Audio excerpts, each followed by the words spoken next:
ഈശോ മിശിഹായ്ക്ക് സ്തുതിയായിരിക്കട്ടെ.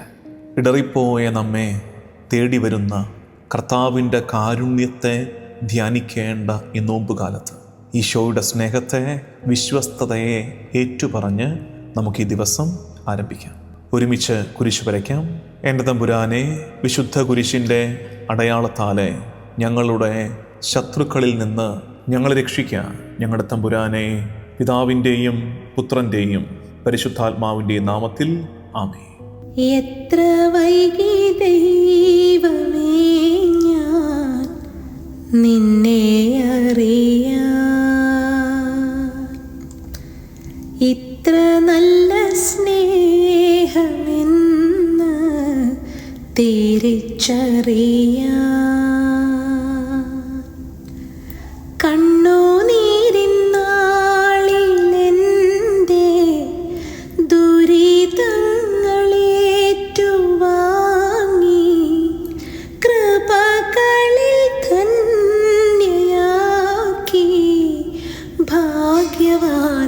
ഞാൻ എത്ര വൈകി ദൈവമേ ഞാൻ നിന്നെ അറിയാൻ, ഇത്ര നല്ല സ്നേഹമെന്ന്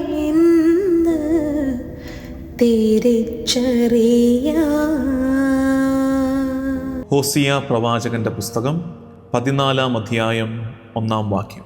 The book of Hosea, chapter 14, verse 1. Israel, നിന്റെ ദൈവമായ കർത്താവിങ്കലേക്ക് തിരിച്ചു വരിക. നിന്റെ അകൃത്യങ്ങൾ മൂലമാണ് നിനക്ക് കാലിടറിയത്. ഇസ്രായേലെ, നിന്റെ ദൈവമായ കർത്താവിങ്കലേക്ക് നീ തിരിച്ചു വരിക. നിന്റെ അകൃത്യങ്ങൾ മൂലമാണ് നിനക്ക് കാല് ഇടറിയത്. ഹോസിയ പ്രവാചകൻ ദൈവത്തെ അവതരിപ്പിക്കുന്നത് വിശ്വസ്തനായ ജീവിത പങ്കാളിയായിട്ടാണ്. ഇസ്രായേല് അവിശ്വസ്തയായിട്ടും ഇടറിപ്പോയ ഇസ്രായേലിനോട് പ്രവാചകൻ സംസാരിക്കുന്നത് നിന്റെ ദൈവമായ കർത്താവിങ്കലേക്ക് തിരിച്ചു വരിക. ഇടർച്ചയ്ക്ക് ശേഷവും കർത്താവിൻ്റെ സ്നേഹത്തിന് കുറവുണ്ടായിട്ടില്ല എന്ന്, വീണുപോയ നിന്നെ കർത്താവ് തള്ളിക്കളയുന്നില്ല എന്ന പ്രത്യാശയുടെ ദൂതാണ് ഈ വചനം.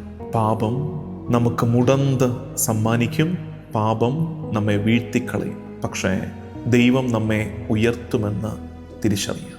നമ്മൾ പലപ്പോഴും വീണു പോകുന്നത് നമ്മളാരും മോശമായതുകൊണ്ടല്ല, മറിച്ച് നമ്മൾ ബലഹീനരായതുകൊണ്ടാണ്.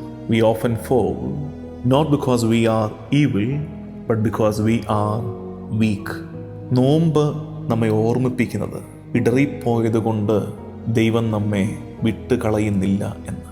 ഇടറിപ്പോയി, വീണുപോയി എന്നൊറ്റ കാരണം കൊണ്ട് കർത്താവ് നമ്മെ തള്ളിക്കളയുന്നില്ല എന്ന ആശ്വാസത്തിൻ്റെ ദൂതാണിത്. ഫ്രാൻസിസ് മാർപ്പാപ്പ പറയുന്ന സുന്ദരമായ ഒരു വാക്യമുണ്ട്. God never tires of forgiving us, but we are the ones who tire of seeking mercy. കരുണ കാണിച്ച് ക്ഷമിച്ച് ദൈവം മടുക്കുന്നില്ല, നമ്മളാണ് കരുണ തേടി മടുത്തു പോകുന്നതെന്ന്. ക്ഷമിക്കാൻ ദൈവം മടുക്കാത്തിടത്തോളം ദൈവത്തിൻ്റെ കരുണ തേടാൻ നമുക്ക് മടുപ്പ് വേണ്ട എന്നർത്ഥം. പ്രിയമുള്ളവരെ, ഇത് കേൾക്കുന്ന നിങ്ങൾ, ഞാനും നിങ്ങളും കടന്നു പോകുന്നത് ഏതവസ്ഥയിലൂടെ, അനുഭവത്തിലൂടെയാണെങ്കിലും കർത്താവിൻ്റെ കരുണയിൽ ആശ്രയം വെച്ച് ഈ നോമ്പുകാലം ഈശോയുടെ സ്നേഹത്തെ അധികമായി അനുഭവിക്കുന്ന കാലമാക്കി നമുക്ക് മാറ്റാം. നമുക്ക് പ്രാർത്ഥിക്കാം. കർത്താവും ദൈവവുമായ ഈശോ മിശിഹായേ, ഒട്ടനവധി തവണ ഞങ്ങൾക്കിടറിപ്പോയിട്ടുണ്ട്, ഞങ്ങൾ വീണുപോയിട്ടുണ്ട്. ഇന്നിതാ നിന്റെ കരുണയിൽ ആശ്രയം വെച്ചുകൊണ്ട് വീണ്ടും എഴുന്നേൽക്കാൻ, ഉയരാൻ ഞങ്ങൾ ശ്രമിക്കുന്നു. ഞങ്ങളുടെ കരം പിടിക്കണേ, ഞങ്ങളെ നയിക്കണമേ. നിന്റെ കരുണയും നിന്റെ സ്നേഹവുമാണ് ഞങ്ങളുടെ ബലമെന്ന് ഞങ്ങൾ ഏറ്റുപറയുന്നു. ഈ ദിവസത്തിൻ്റെ എല്ലാ വ്യാപാരങ്ങളെയും ഈശോയ്ക്ക് സമർപ്പിച്ച് ദിവസത്തിൻ്റെ ആശീർവാദം സ്വീകരിക്കാം. നമ്മുടെ കർത്താവ് ഈശോ മിശിഹായുടെ കൃപയും പിതാവായ ദൈവത്തിൻ്റെ സ്നേഹവും പരിശുദ്ധാത്മാവിൻ്റെ സഹവാസവും എന്നും എല്ലാ കാലവും കൂടെ ഉണ്ടായിരിക്കട്ടെ, ഇപ്പോഴും എപ്പോഴും എന്നേക്കും. ആമേൻ.